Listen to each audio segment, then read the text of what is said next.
नमस्कार साथियों, आप सबके YouTube चैनल में मैं आप सबका स्वागत करता हूं।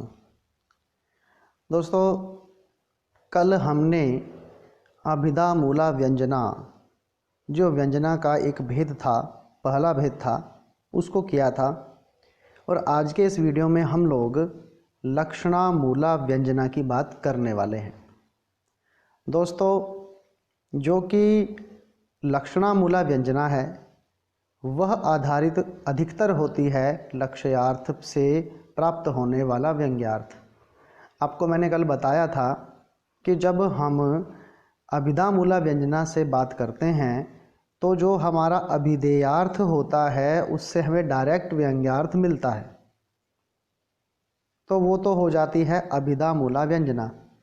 जो हमारी लक्षणा मूला व्यंजना होती है उसमें हमारा जो व्यंग्यार्थ है, पहले वो आता है अभिधेयार्थ से लक्ष्यार्थ पर, और लक्ष्यार्थ के बाद वो जाता है फिर व्यंग्यार्थ पर।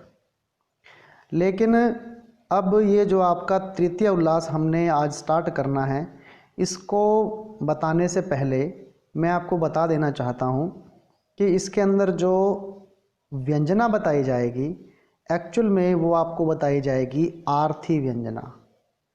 शाब्दी व्यंजना आप कर चुके हैं, आर्थी व्यंजना में मुख्य रूप से क्या होगा। देखिए दोस्तों, आपको पता है कि शब्द के साथ अर्थ तो जुड़ा हुआ होता ही है, अकेला अर्थ प्रधान नहीं होता है, ना ही अकेला शब्द प्रधान होता है। लेकिन शब्द का आना वो शाब्दिक तरीके से आ सकता है, लेकिन कई बार शब्द के आने से उसका जो अर्थ है पता नहीं कितने ऊंचे स्तर पर पहुंच जाता है। वो अर्थ जो है तो उसकी व्यंजकता होती है। तो अब ये इतना टिपिकल विषय है, इतना मुश्किल विषय लग सकता है कईयों को, लेकिन इसी बात को ध्यान में रखते हुए शायद मम्मट आचार्य ने इस आर्थी व्यंजना को पढ़ाने में जब उन्होंने सोचा होगा कि जब वो काव्य प्रकाश लिख रहे होंगे तो उन्होंने इसके जितने भी उदाहरण दिए हैं लगभग सारे उदाहरण श्रृंगार रस के हैं, और ऐसा श्रृंगार है जो लोगों को इंटरेस्टिंग लगता है, जिसमें छात्र भली भांति अपने दिमाग को लगा सकते हैं। यही सोचकर शायद मम्मट आचार्य ने काव्य प्रकाश जैसे जो श्रेष्ठतम ग्रंथ है, जो आचार्यों को भी बड़ा कठिनाई से बिल्कुल समझाने में दिक्कत होती है, ऐसे ग्रंथ का निर्माण किया और उसमें ऐसे एग्जाम्पल दिए जिससे पढ़ने वालों का इंटरेस्ट क्रिएट हो। तो आप जब आप ये आर्थी व्यंजना यहाँ पर पढ़िएगा, इसके अंदर जो काव्य प्रकाश का तीसरा उल्लास आपके सामने है दोस्तों, तो अब हम इसको पढ़ने वाले हैं। तो अगर आप इस चैनल पर नए हैं तो चैनल को पहले सब्सक्राइब ज़रूर कर दीजिए, वीडियो को लाइक कीजिए, और चैनल जब आप वीडियो को पूरा देख लेंगे तो भाई इस वीडियो को शेयर ज़रूर कर देना। तो देखिए, अब स्टार्ट करते हैं। बिल्कुल ध्यान से देखना, वीडियो लंबी होने वाली है, लेकिन इतना मैं कह सकता हूँ कि आपको यह वीडियो समझने के बाद जब आप बिल्कुल समझ लेंगे तो आपको आर्थी व्यंजना में कभी कोई दिक्कत नहीं आने वाली है। एक प्रयास है मेरा, तो आशा करता हूँ आपको यह प्रयास पसंद ज़रूर आएगा। तो देखिए, शुरू करते हैं। सबसे पहले है भाई, यहाँ पे कह रहे हैं अर्थ व्यंजकता निर्णयात्मकः तृतीय उल्लासः, यानी काव्य प्रकाश का यह तीसरा उल्लास है जिसमें अर्थ की व्यंजकता का निर्णय किया जाएगा।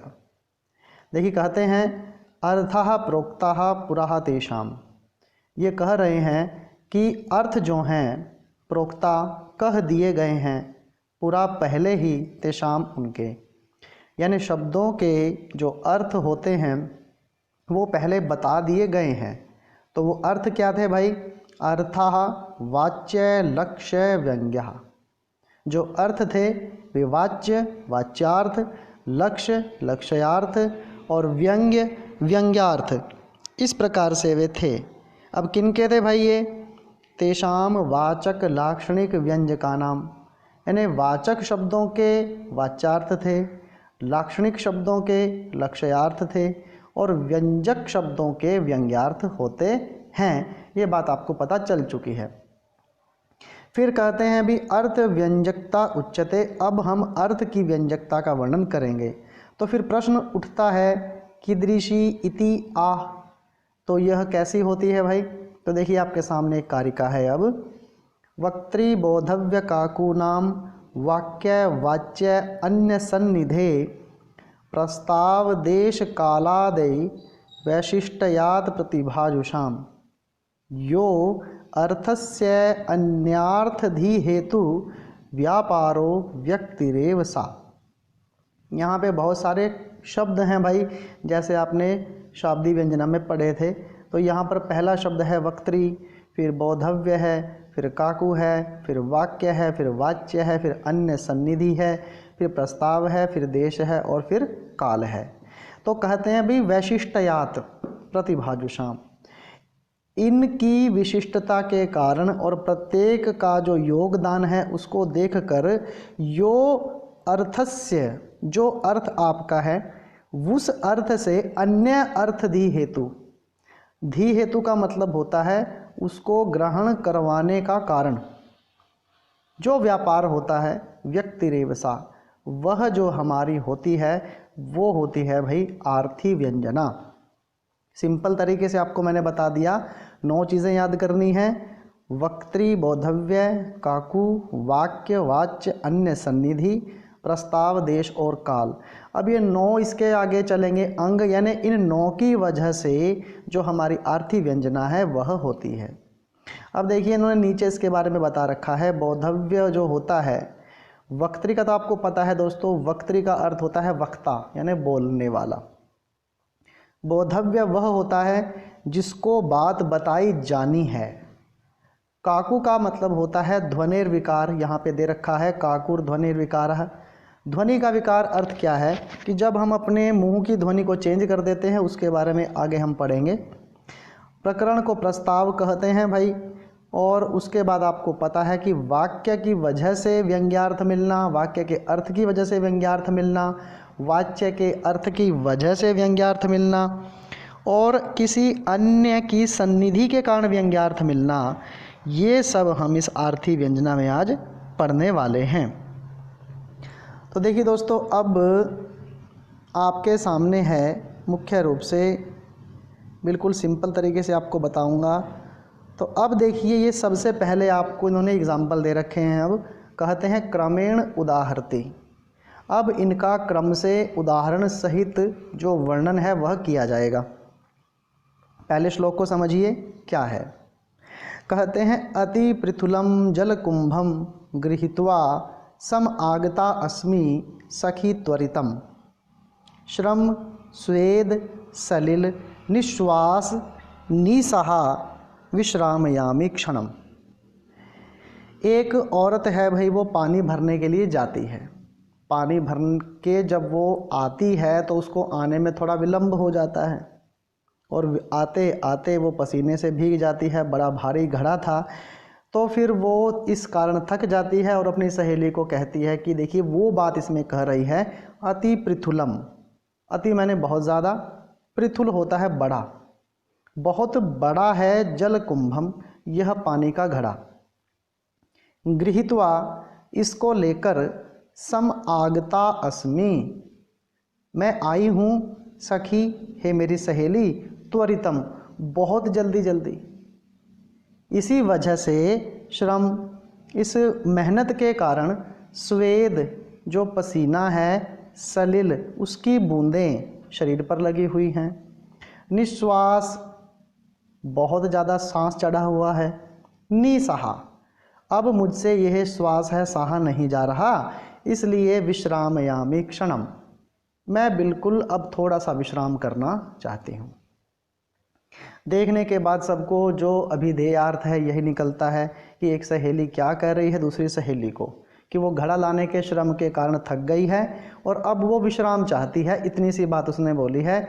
और जो शरीर पर पसीने की बूंदें हैं ये तो घड़ा लाने के परिश्रम के कारण हो गई हैं। तो ये तो आपका वाच्यार्थ था भाई, लेकिन एक्चुअल में इसका व्यंग्यार्थ क्या है, देखिए क्या है।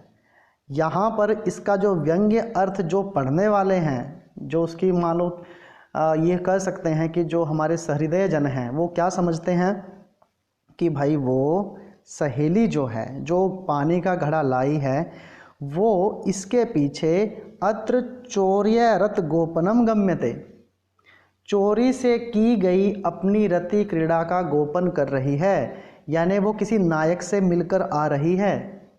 उस नायक से मिलने के कारण जो उसके शरीर पर पसीना है, जो उसको थकावट महसूस हो रही है, उसी थकावट का वर्णन वो घड़ा लाने के कार्य के रूप में, बहाने के रूप में बता रही है। तो ये क्या है? तो अब ये जो चोरी से की गई रति क्रीड़ा है जो बताई गई है, यह हमारा वक्ता की कारण, वक्ता ने जो कहा उसके कारण यहाँ पे व्यंग्यार्थ निकल रहा है। तो भाई ये तो आपका हो गया वक्ता। आगे चलते हैं दूसरे नंबर पर। उसके बाद है भाई औनिद्र्यम दौर्बल्यम चिंता आलस्त्वम सनिश्वसितम मम मंद भागिन्यः कृते सखी त्वम अपि आह परिभवति। अब यह है आपका बोधव्य। बोधव्य का मतलब होता है जिसको हमने कोई बात कहनी हो, बोधव्य जिसका हमको पता होना चाहिए, जिसको हम बता रहे हैं वो उस बात को समझ जाए, यही हमारा मुख्य मकसद होता है बोधव्य का। तो देखिए इसमें व्यंग्यार्थ कैसे है। एक जो घर की नायिका है वो अपनी दूती को कह रही है भाई औनिद्र्यम, सारा दिन नींद में रहती हो, दौर्बल्यम बहुत दुर्बल हो गई हो, चिंता तुम्हें सारा दिन चिंता रहती है, आलसत्वम सारा दिन आलस्य में रहती हो, शनिश्वसितम सारा दिन जो तेरा सांस है वो चलने में बिल्कुल असमर्थ है, इतना तुम्हें कार्य करना पड़ता है। फिर वो कहती है मम मंद भागिन्यः कृते, मैं कितनी मंद भागिनी हूँ कि तुम्हें मेरे लिए अपरिभवती कितना काम करना पड़ता है ना। यानी यहाँ पर वो यही बताना चाहती है कि भाई तू सारा दिन नींद में रहती है, कमज़ोर हो गई है, चिंता रहती है तुझे, तू आलस्य में रहती है, और उसके बाद तू बिल्कुल तेरे को सांस चढ़ा रहता है, और मेरे जैसी मंद भागिनी अभागिनी के लिए तुम्हें कितना कार्य करना पड़ता है। तो ये तो हो गया इसका वाच्यार्थ। लेकिन भाई अब व्यंग्यार्थ क्या निकलता है, देखिए अत्र दूत्या तत्कामुक उपभोगो व्यज्यते। अब जो दूती है भाई उसका नायिका के पति के साथ चक्कर है, और नायिका को इस बात का पता है, और नायिका यह भी जानती है कि भाई जो ये दूती जो है सारा दिन नींद में रहती है, नींद उचटी रहती है, ये कमज़ोर हो गई है, इसको चिंता रहती है, आलस्य रहता है, सांस चढ़ा रहता है। तो कहीं ना कहीं व्यंग्यार्थ के माध्यम से वो इसको ये बताना चाहती है कि तुझे मेरे लिए कितना काम करना पड़ता है।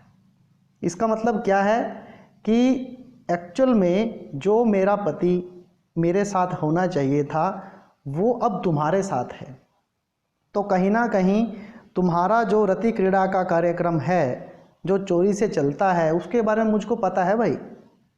इसलिए जो बात वो नायिका उसको बताना चाहती थी वो बात उसको पता चल जाए, इसलिए यहाँ पर बोधव्य के कारण बिल्कुल यहाँ पर व्यंग्यार्थ निकलता है। तो ये बात हो गई इसके अंदर दूसरी। आगे चलते हैं भाई, तीसरा है काकू। अब पीछे आपने पढ़ा था काकू का अर्थ क्या होता है। काकू होता है काकुर ध्वनिर्विकारः, काकू ध्वनि का विकार होता है। इसका एग्जाम्पल इन्होंने देखिए दे रखा है, क्या है ये, कहते हैं भाई तथा भूताम दृष्ट्वा नृप सदसी पांचाल तनयाम वनै व्याधै सार्धम सुचिरम उषितम वलकल धरै विराटस्य आवासे स्थितम अनुचित आरंभ निभृतम गुरुः खेद खिन्ने मयि भजति न अद्यापि कुरुषु। यहाँ पर जो भीम है, भीमसेन है, वह युधिष्ठिर को क्या कह रहा है। क्योंकि देखिए आपको मैं एक बात पहले बता देता हूँ काकू के बारे में। अगर हमें किसी को, हमारा कोई दोस्त है या हमारे घर का कोई व्यक्ति है, वो जिसने हमारा बुरा किया है उसको कुछ ना कहे और उल्टा हमको ही डांट दे, तो आगे से हम लोग क्या बोलते हैं, आप तो मुझे मुझे ही बोलते हो, उसको तो कुछ कहते ही नहीं, यही बात बोलते हैं ना। तो मतलब कहने का क्या है, यानी कि आप मुझे मत डांटो, आप उसको भी डांटो, यही कहना चाहते हैं। यही बात दुर्योधन कहना चाहते हैं अपनी काकू यानी आवाज़ को थोड़ा बदल कर। उनका कहने का मीनिंग क्या है, देखिए, तथा भूताम दृष्टवा, तथा उस प्रकार, अभूताम दृष्टवा, उसको वैसी देखकर, आपने उसको वैसी देखा है। किसको देखा है भाई, पांचाल तनयाम, जो राजा द्रुपद की बेटी है द्रौपदी, उसको कहाँ पर देखा है, नृप सदसी, उस राजसभा में जहाँ पर दुशासन उसके कपड़ों को उतार रहा था, तब भी आपको दुर्योधन पर क्रोध नहीं आया। फिर वने व्याधि सार्धम, वने जंगल में, व्याधि जो शिकारी हैं, सार्धम उनके साथ, सुचिरम बहुत लंबे समय तक, उषितम हम रहे, कैसे भाई, वलकल धरई, वलकल वस्त्र धारण करके आप रहे हैं। विराटस्य आवासे, विराट राजा के आवास में, स्थितम रहते हुए, अनुचित आरंभ निभृतम, अनुचित आरंभ निभृतम का अर्थ वह है कि हमने बहुत से अनुचित कार्य किए जो हमारे योग्य भी नहीं थे। भीमसेन को एक रसोई का काम करना पड़ा, उस अर्जुन धनुर्धारी को बृहन्नला नाम से राजा की जो बेटी थी उसको नृत्य सिखाना पड़ा, नकुल सहदेव को घोड़ों की देखभाल करनी पड़ी, आपको भी राजा की सभा में एक कंक बनकर रहना पड़ा। तो फिर भी गुरु, हे बड़े भाई, खेद, मुझे खेद है, खिन्ने मई, मुझे खिन्ने मई, आप मुझ पे ही गुस्सा करते हो, न अद्यापि कुरुषु, अब भी आपका गुस्सा कौरवों पर, दुर्योधन पर क्यों नहीं है, प्रश्न पूछा जा रहा है। भीम के द्वारा यह प्रश्न पूछा जा रहा है। तो भाई मुख्य अर्थ तो इसका ये निकलता है, लेकिन व्यंग्यार्थ क्या निकलता है कि हम लोगों को ऐसी हालत में आपने देखा है, विराट के आवास में आपने देखा है, हमने इतना टाइम जंगल में गुजारा है, शिकारियों के साथ रहे हैं, और द्रौपदी के साथ का जो अपमान हुआ है उसको भी आपने देखा है, फिर भी आप दुर्योधन पर गुस्सा क्यों नहीं करते। तो भाई यह निकलता है इसका व्यंग्यार्थ। मुझे लगता है आपको ये बात समझ में आ गई होगी, इसलिए यहाँ पे बात कही गई है, अत्र मयि न योग्य खेदः, यहाँ पर मुझ पर क्रोध करना इतना श्रेष्ठतम नहीं है, बल्कि कुरुषु तु योग्य, बल्कि उन दुर्योधन आदि पर जो आप अपना क्रोध है उसको प्रकट कीजिए। इति काक्वा प्रकाश्यते, यह काकू के माध्यम से प्रकाशित किया जा रहा है। ठीक है भाई, तो ये काकू हो गया। आगे चलिए, आगे हम देखते हैं, ये आ गया जी हमारा चौथे नंबर पर। ठीक है भाई, अब आपको पता है चौथे नंबर पर हमारा आता है वाक्य, है ना। तो वाक्य में आप ये समझिए, यहाँ पर जो वाक्य इस श्लोक में प्रयोग किए जाएंगे वो वाक्य ऐसे शब्दों के साथ जुड़े होंगे जो एक दूसरे पर निर्भर करते होंगे। तो देखिए, और उन दोनों के निर्भरता के कारण वाक्य अपना व्यंग्यार्थ देता है। बिल्कुल समझने वाली बात है, आज के टाइम में बड़ा चलता है, ध्यान से समझना इसे। तो देखिए क्या कहते हैं, तदा मम गंड स्थल निमग्नाम दृष्टिम न अन्येषि अन्यत्र, इदानीम सा एव अहम तौ च कपौलौ न च सा दृष्टि। अब यहाँ पर एक जो नायिका है वो नायक को यह कह रही है, तदा मतलब उस समय, मम मैंने मेरे, गंड स्थल होते हैं गाल, गालों में, निमग्नाम दृष्टि, जब तुम दृष्टि लगा के रखते थे, न अन्येषि अन्यत्र, न मतलब नहीं, अनयेषि ले जाते थे, अन्यत्र कहीं और, यानी जब मैं तुम्हारे सामने होती थी तो तब तुम मेरे गालों पर ही दृष्टि लगाए रखते थे और उस दृष्टि को कहीं और नहीं ले जाते थे। फिर वो कहती है, इदानीम सा एव अहम, इदानीम और इस समय, सा एव अहम वो मैं ही हूँ, तौ च कपोलौ और ये दोनों गाल भी वही हैं, लेकिन न च सा दृष्टि, लेकिन आपकी जो दृष्टि है ना अब वो बदल गई है। यह तो हर एक पत्नी अपने पति को बोलती होगी भाई, आज के टाइम में शायद यही चलता है। औरतें बड़ा शिकायत करती हैं अपने पतियों से, यही कहती हैं कि भाई उस टाइम तो आप बड़ा प्रेम दिखाते थे, अब वो प्रेम कहाँ चला गया आपका। तो शायद ये बात यहाँ पर कही गई है, लेकिन ये तो इसका वाच्यार्थ है भाई। व्यंग्यार्थ क्या है अब बताता हूँ।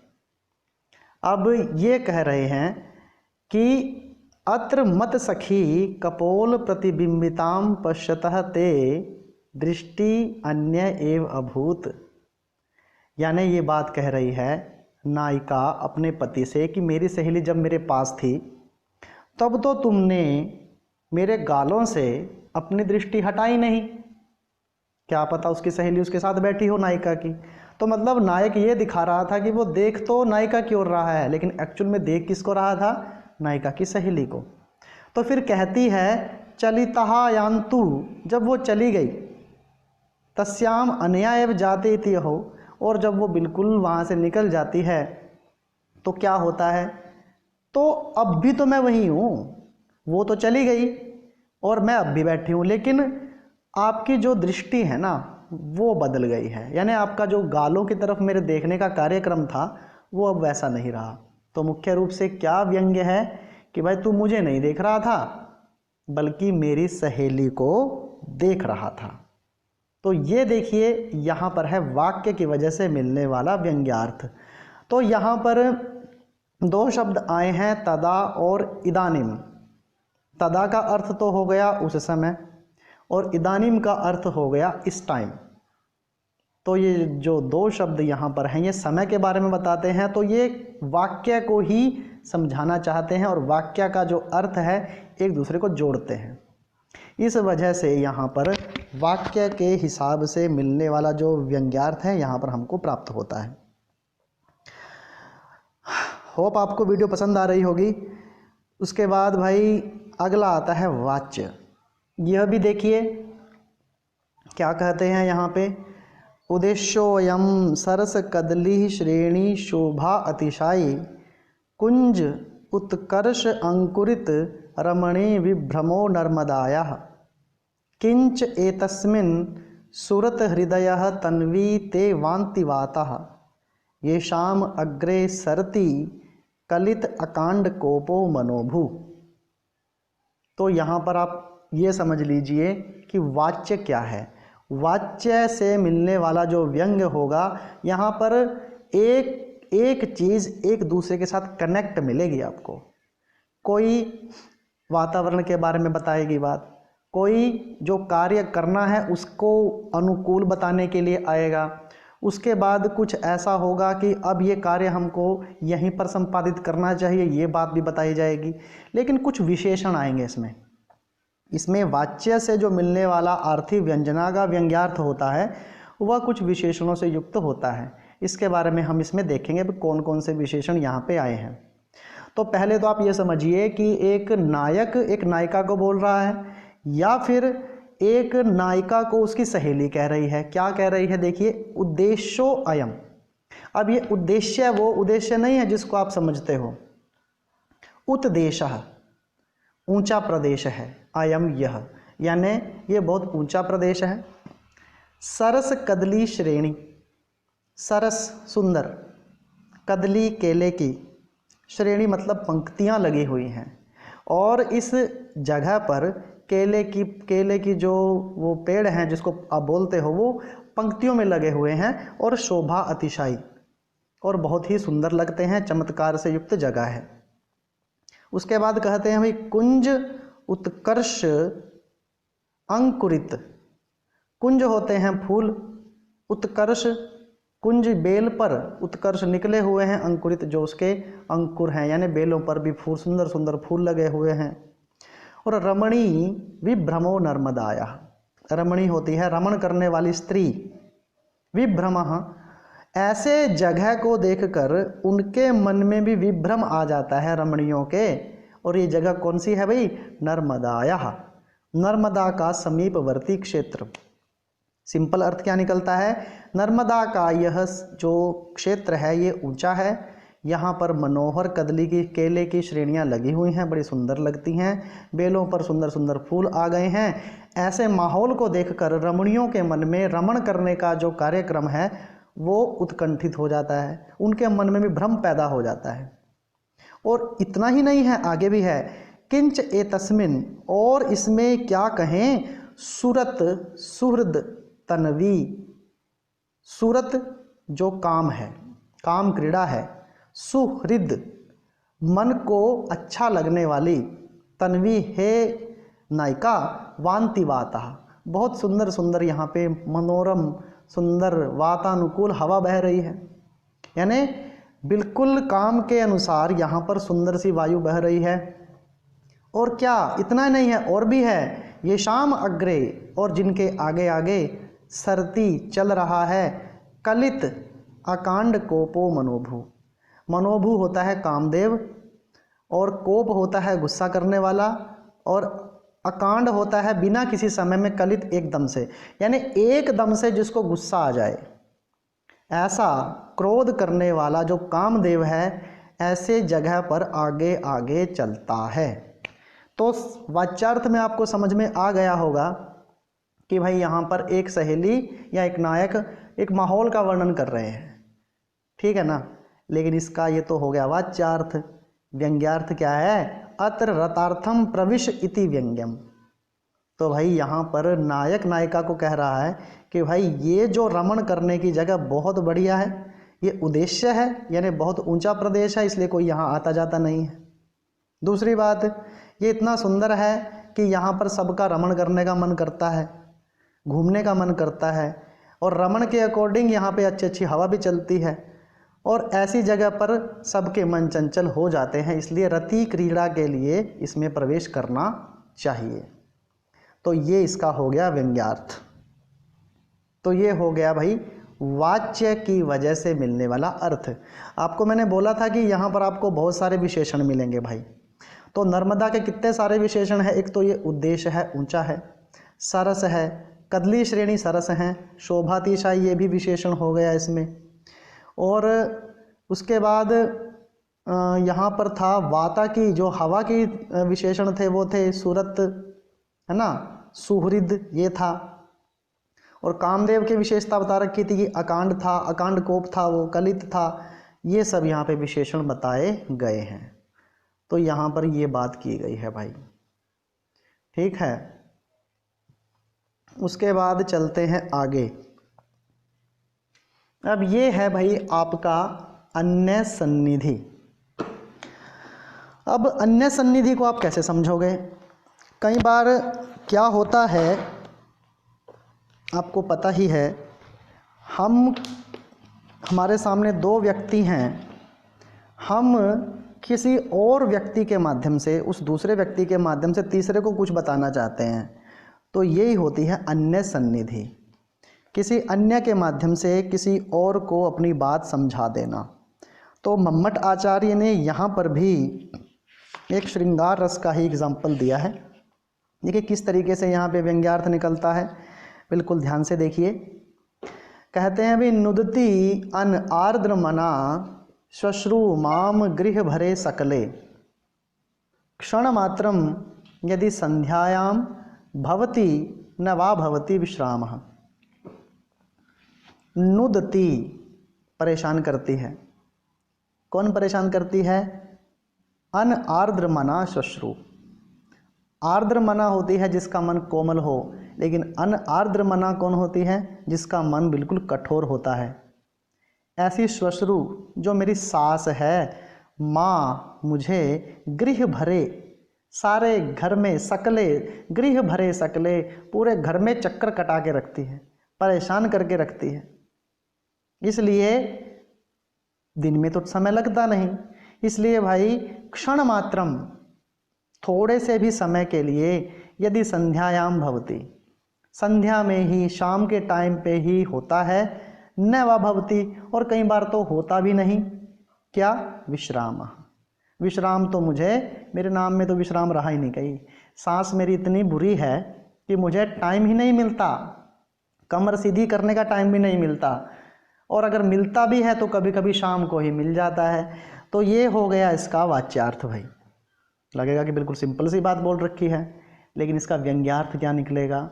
अब नायिका अपनी सहेली के माध्यम से उस नायक को ये बता रही है कि भाई दिन में तो मैं परेशान रहती हूँ, मेरे पास बिल्कुल टाइम नहीं है मिलने का, तुमसे बात करने का मेरे पास कोई टाइम नहीं है। अगर मुझसे मिलना है, मुझसे बात करनी है, तो वो भी कब हो पाएगी, केवल शाम के टाइम पर। तो मतलब इसलिए दिन में बात करने की या मिलने का कोई प्रयास मत करना। अगर मिलना है, बातचीत करनी है, तो शाम का ही समय बिल्कुल अनुकूल रहेगा। तो यहाँ पे यही बात इन्होंने कही है और ये इसमें व्यंग्यार्थ है। तो कहते हैं अत्र संध्या संकेत कालः इति तटस्थम इति प्रति कयाचित द्योत्यते। अत्र यहाँ पर संध्या संकेत काल, शाम का संकेत काल दिया गया है। इति तटस्थम प्रति कयाचित द्योत्यते, तटस्थ वो व्यक्ति है जिसको बताया जा रहा है और किसी अन्य के द्वारा ये बात कही गई है। अब अन्य सन्निधि क्यों है, क्योंकि किसी और को लेकर किसी और को बात समझाई जा रही है। बस आपको यही बात समझनी है, यही श्लोक इसका था। उसके बाद भाई लीजिए आ गया अपना 7वां, और 7वां है भैया अपना प्रस्ताव। अब ये प्रस्ताव क्या होता है, प्रस्ताव को आप मान लीजिए कि प्रस्ताव होता है प्रकरण। प्रकरण के बारे में आपको पिछली वीडियो में मैंने जो हमने अभिधा मूला व्यंजना पढ़ी थी उसमें भी बताया था। थोड़ा बता देता हूँ प्रकरण क्या है। प्रकरण मतलब बिल्कुल जो बात चल रही है उसके अनुकूल ही आचरण करना चाहिए, उसके अपोजिट आचरण मत करो, यही बात प्रकरण में आती है। और इसका जो एग्जाम्पल है इसको समझ लीजिए, फिर आपको व्यंग्यार्थ भी पता चल जाएगा प्रकरण की वजह से मिलने वाला व्यंग्यार्थ कैसे है। कहते हैं भाई श्रूयते, एक सहेली है, वो अपनी जो दूसरी सहेली है उसको कहती है, क्या कहती है भाई, श्रूयते सम आगमिष्यति तब प्रियो अद्य प्रहर मात्रेण एवं एव किम इति तिष्ठसि तत्सखी सज्जय करणीयम। तो कहती है भाई श्रूयते, ऐसा मैंने सुना है या सुना जाता है, सम आगमिष्यति, आएंगे, तब प्रियो, तुम्हारे प्रिय, तुम्हारे नायक, अद्य, आज, प्रहर मात्रेण, 1 घंटे में। मैंने ऐसा सुना है कि तुम्हारे जो नायक हैं, प्रिय हैं, 1 घंटे में तुम्हारे पास आ जाएंगे, पहुंच जाएंगे। एवमेव, इसलिए, किम इति तिष्ठसि, तो ऐसे क्यों बैठी है, तत्सखी, तो हे मेरी सहेली, सज्जय करणीयम, कुछ सज धज ले। अरे भाई तेरा पति आ रहा है, लौट कर आ रहा है और तू ऐसे बैठी है, थोड़ा सज ले धज ले। तो ये सिंपल सा मीनिंग इसमें निकलता है। अभी आप लोग कहेंगे भाई इसमें व्यंग्यार्थ क्या है, सिंपल सी बात है, नॉर्मल बात है, चलती है ये। तो व्यंग्यार्थ क्या है, अब देखिए व्यंग्यार्थ ये है कि नायिका जो है वहाँ बैठी है, वो अपने प्रेमी से मिलने के लिए वहाँ पर कहीं ना कहीं जाने के लिए तैयार है। उसी टाइम उसकी सहेली वहाँ पर आती है और उसको यह कहती है कि जो आपके प्रिय हैं भाई वो तो 1 घंटे में यहाँ पर आने वाले हैं, और इसलिए जो तू यहाँ पर जाने का तूने जो प्रोग्राम फिट कर रखा है अपना, तो उसको छोड़ दे, यानी सज्जय करणीयम, इसलिए जो तू ये कार्यक्रम जाने का तेरा बना है इसको कैंसिल कर, नहीं तो गड़बड़ हो सकती है। ये बात इन्होंने प्रकरण के माध्यम से समझाई है। तो प्रकरण क्या है, उसके पति का आना, और दूसरा प्रकरण क्या है, नायक के पास न जाना। तो ये बात प्रकरण के माध्यम से अर्थ जो आर्थी व्यंजना है हमें यहाँ पर वो मिलती है। ठीक है, इन्होंने फिर ये लाइन नीचे दे रखी है, एक अत्र उपपतिम, उपपति होता है, एक पति होता है, एक उपपति। उपपति का मतलब दूसरा कोई पति उसका, यानी उसका कोई नायक जिसको आप कह सकते हो, बॉयफ्रेंड आज की भाषा में कहें तो प्रत्यभिसर्तुम, उसकी ओर जाने के लिए, प्रस्तुत अनुपयुक्तम, उसकी ओर जाना उपयुक्त नहीं है, इति कयाचिद निवार्यते, ऐसा किसी के द्वारा उसको रोका जा रहा है। तो भाई एक बात तो ये हो गई। अब प्रकरण के बाद आता है 8वें नंबर पर देश। अब दोस्तों देश के माध्यम से व्यंग्यार्थ कैसे मिलेगा, देखिए इसमें देखते हैं। बिल्कुल यहाँ पर क्या है, एक जो नायिका है वो अपनी सहेलियों के साथ फूलों को चुनने के लिए किसी उद्यान में जा रही है। तो उन सबको वो क्या कहती है, देखिए, अन्यत्र यूयम कुसुम अवचायम कुरुध्वम अत्र अस्मि करोमि सख्यः नाहम हि दूरम भ्रमितुम समर्थः प्रसीदत अयम रचितो अंजलिर्वः। कहती है वो सहेली बाकियों से, अन्यत्र किसी अन्य स्थान पर, यूयम तुम सब, कुसुम अवचायम, कुसुम होते हैं फूल, अवचाय होता है उनको चुनने का, कुरुध्वम कर लो, कार्य कर लो, अत्र अस्मि इस स्थान पर मैं, करोमि सख्य फूलों को चुनने का काम करती हूँ। एक तो बात उसने ये बोल दी। फिर क्यों ऐसा बोल रही है, वो कहती है नाहम ही दूरम भ्रमितुम समर्था, मैं दूर तक भ्रमण करने में समर्थ नहीं हूँ।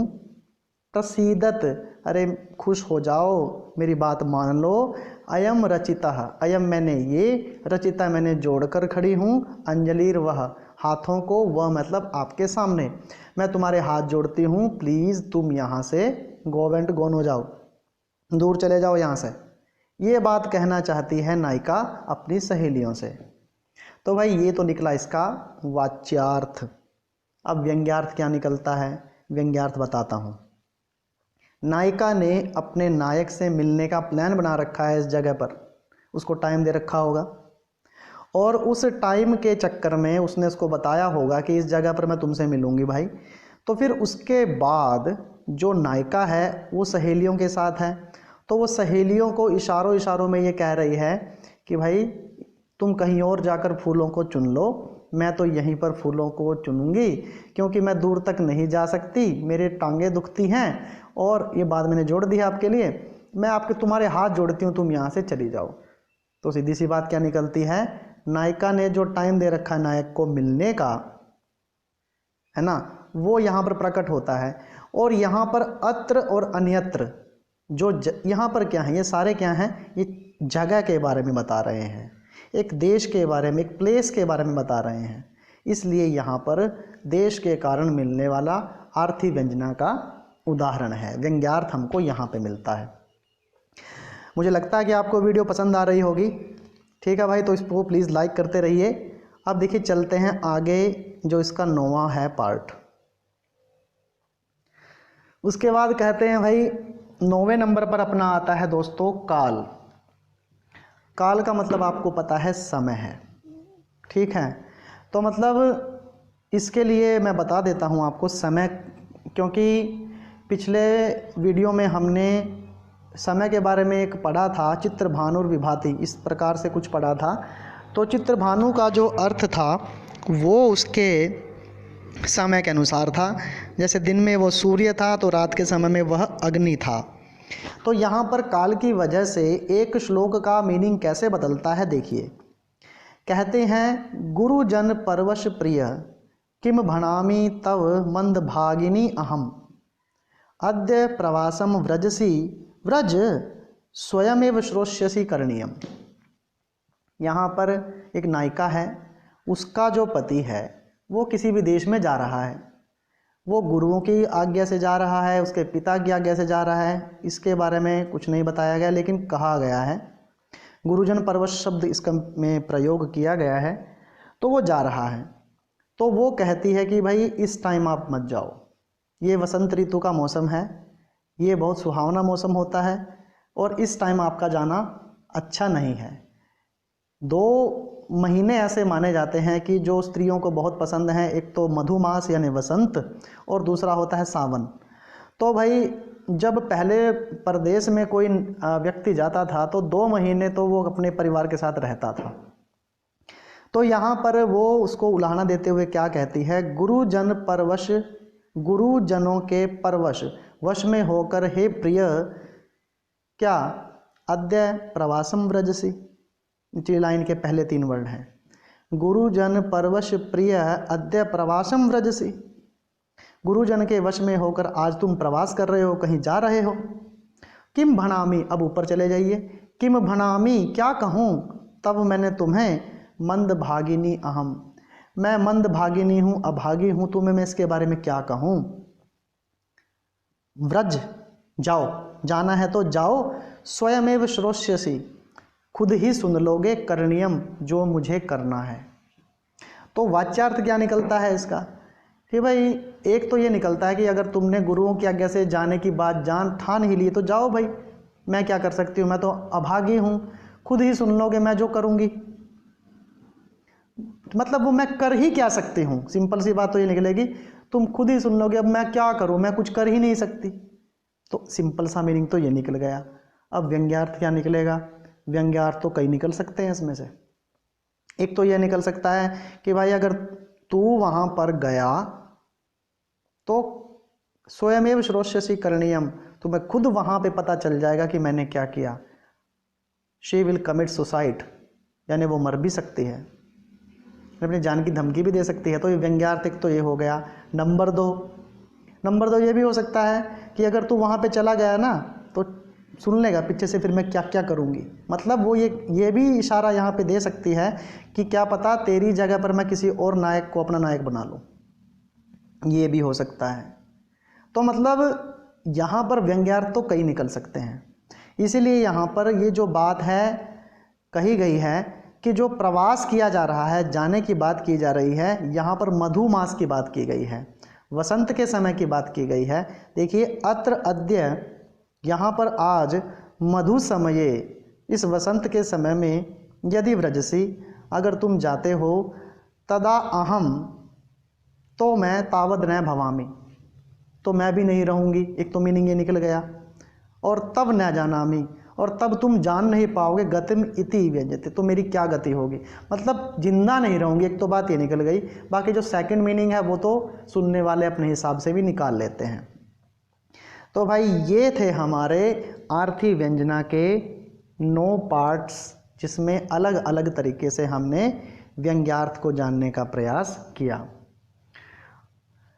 तो दोस्तों मुझे आशा नहीं, पूरी आशा है कि आपको यह वीडियो बहुत ही ज़्यादा पसंद आई होगी, क्योंकि श्रृंगारात्मकता की इसमें बात की गई थी, ठीक है। और श्रृंगारात्मकता के माध्यम से मम्मट आचार्य ने यहाँ पर जो आर्थी व्यंजना थी उसको समझाने का प्रयास किया। तो मुझे भी आशा है कि आपको यह वीडियो अवश्य पसंद आई होगी। तो इसको, चैनल को सब्सक्राइब ज़रूर कर दें भाई, ये फ्री में होता है, कोई पैसा नहीं लगता है आपका इसमें। वीडियो को शेयर भी कर दीजिए ताकि आर्थी व्यंजना का जो टॉपिक है उन तक भी पहुँचे, क्योंकि बहुत कम चैनल होंगे जिन पर ये आर्थी व्यंजना का टॉपिक आपको मिलेगा और इस तरीके से पढ़ाया हुआ मिलेगा।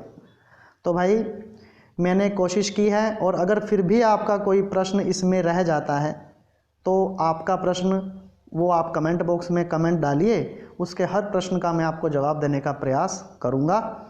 और वीडियो को लाइक कीजिए और चैनल को सब्सक्राइब ज़रूर कीजिए, और वीडियो देखने के लिए आपका बहुत बहुत धन्यवाद।